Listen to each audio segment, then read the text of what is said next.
যেখানে প্রেম আছে সেখানে সংঘর্ষ থাকে নাকি? আপনি বলবেন হ্যাঁ, অবশ্যই থাকে। কিন্তু আপনি আর একটু ভাবলে তবে বুঝতে পারবেন, যেই ক্ষণে সংঘর্ষ হয় সেই ক্ষণে সমস্ত প্রেম বিস্মৃত হয়ে যায়,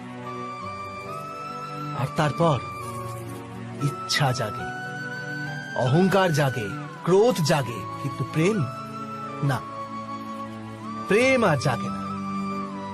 কারণ যেখানে প্রেম জাগ্রত থাকে সেখানে সমস্ত বিবাদ, সমস্ত সংঘর্ষ, সমস্ত বচসা বিনষ্ট হয়ে যায়।